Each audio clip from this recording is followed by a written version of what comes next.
Hello and welcome to the OCVarsity Gridiron Show. This is our semifinals preview edition. I'm Jonathan, that's Dan, that's Steve. Let's get right into it. Our game of the week, guys, is 12-0 Centennial. They are at 10-2 Mater Dei. Their last meeting was back in 2015 when Centennial beat Mater Dei 42-36, and Centennial then went on to win the CIF championship. Dan, they have a common opponent this year in Orange Lutheran. They both beat Orange Lutheran. Centennial actually beat the Lancers twice. They had the unfortunate distinguishment of playing the Huskies twice this year. Dan, what do you look forward to in this matchup, and who do you think comes out on top? Well, I'm picking Mater Dei. I liked everything a lot of the things that they were saying after they defeated Mission Viejo. Mater Dei talked about getting better, but they didn't say that they were back. They didn't say they were completely on track. They're starting to run it better with Jacoby Harper. Brew McCoy had the best burst of speed he's had all year. Bryce Young, I like the way he's scrambling. And the defense, 6 sacks. So they're peaking at the right time. Mater Dei's just got to protect. They got to watch out for that Huskies defensive line. They got to protect Bryce Young. And Bryce is going to have to pick his spots on running, but I like the Monarchs to get the victory in a pretty competitive game. Yeah, we watched Mater Dei beat Mission Viejo, and the Monarchs looked as good as they've been all season. It was really impressive, Steve. On the other side, Centennial, they use a couple different quarterbacks, two-quarterback system. I know some coaches don't like that. Centennial, they beat Rancho last week 58-20. And I know when we went to Mater Dei a couple weeks ago, Rollinson talked about how important it was to beat St. John Bosco in that matchup because the loser was likely to play Centennial, and here are the Monarchs. Here they are. Something Mater Dei is going to have to do is not defeat themselves. Last week, 10 penalties for 102 yards. How many times has Mater Dei been in the 100-plus category in penalty yards? And, you know, if you get Centennial, you stop them on third down, but you make a personal foul or a pass interference, and all of a sudden that third down, now it's a first down for Centennial. Centennial will bite you if you do that, so Mater Dei's got to play a little more disciplined than perhaps they have in much of the season also. And, you know, Centennial, formidable program, 12 straight years in the semifinals. What's your prediction? I think Mater Dei's going to win this game, but I think it's going to be pretty tight. And I can tell you that Coach Rollinson has personally invited Steve Fryer to be at the bowl. Well, that's good. I'll be there. Invitation accepted. Okay, guys, we're going to go to Division 3 since all OC teams are out of Division 2. That's 11-1, 5-0 Cajon. They will be at 9-3 Capistrano Valley. This is the Cougars' third straight year that they will be in the CIF semifinals in football. Capo beat Santiago of Corona 28-20 last week. They scored 21 consecutive points in the second half. Nathan Manning doing what he does, getting it done through the air, but Cajon, man, they are some kind of tough. They are some kind of tough because they have another quarterback with the last name Daniels, and he's really good. And I think he's got the Southern Section. I'm pretty sure he's got the Southern Section record for most touchdown passes in a career. And they're scoring a lot of points. I think they scored like 70 points last week. Yes, they did. So they're the top seed for a reason. High-powered offense. But I like the way Capo Valley is trending because they couldn't really win some close games in the South Coast League. But I think they found their mojo again. Another team that's kind of getting back on track, and I think they can play really competitive in this game. I'll probably pick Cajon to win, but I think Capo has got a great chance to be competitive and maybe steal one in this game.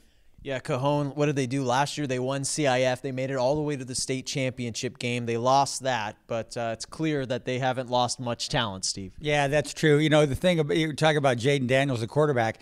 Indeed, the CF Southern Section career leader now in passing touchdowns and in passing yardage. Also, he's rushed for 1,229 yards this year. Guy's a one-man machine. You know, he's got, 55 touchdowns, this season, just crazy stuff. If Capistrano Valley can somehow corral that guy, I think they can get there. But, Capo's lost some games that I thought they should win. So, it'd be fun to see the Cougars get there. Such a great group of guys over there, Nathan Mann and Coach Bucher and et cetera. But, I think I might have to slide with Cajon on this game. Okay. All right. We're going to go to Division 4 where we will preview two teams who might be able to meet in the finals. We'll see. We'll try not to jump ahead of ourselves. Two Orange County teams in the finals. First, guys, yeah, Dan wants it. CDM, they're 10-1. They will be at Camarillo. Guys, CDM beat Yorba Linda last week, 49-12. Garber's doing what Garber's does. He had 359 yards passing, 5 touchdowns, including 3 to the great John Humphreys. Dan, Meanwhile, Camarillo beat Oak Hill 44-20. They're 11-1. This looks like an awesome matchup. Yeah, this is going to be a tough. I want to see CDM play Villa Park. I think more than I want to see Bosco Mater Dei rematch. Wow. That's how much I really want to see that game. And your fellow county homer over here wants the same thing. Yeah, I think that would be. I like it. Fantastic. So, this game for CDM, I think the one loss for Camarillo is Grace Brethren. Correct. That's the only team. And besides that game, Camarillo's schedule, it didn't overly impress me. I think they played a pretty good team last week, and we're pretty good. So I think CDM, if they can logistically be okay getting up there, and I think the Camarillo is a physical team, so CDM's got to play physical, and but they also have the new county record holder for most TDs caught in a season, and that's John Humphrey. So they got to balance that physicalness with their passing game. Okay, Steve, your quick thoughts on CDM before I segue into the next game.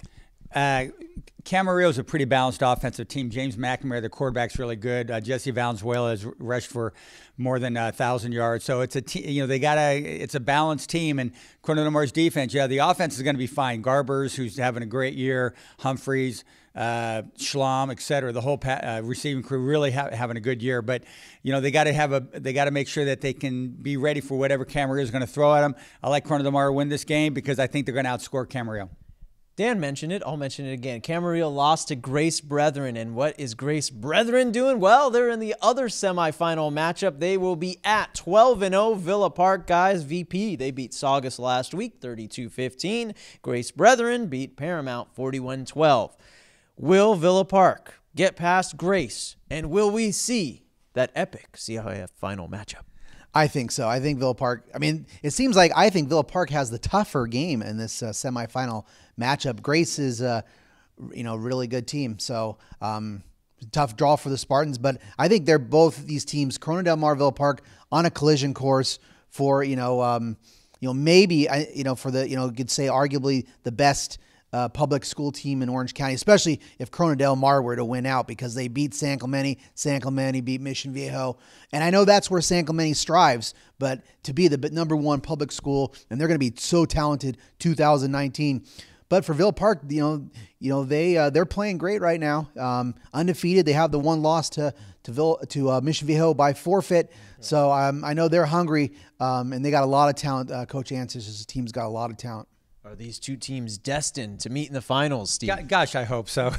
Villa Park, what they have to do to beat Grace Brethren is put them in a lot of third and long situations.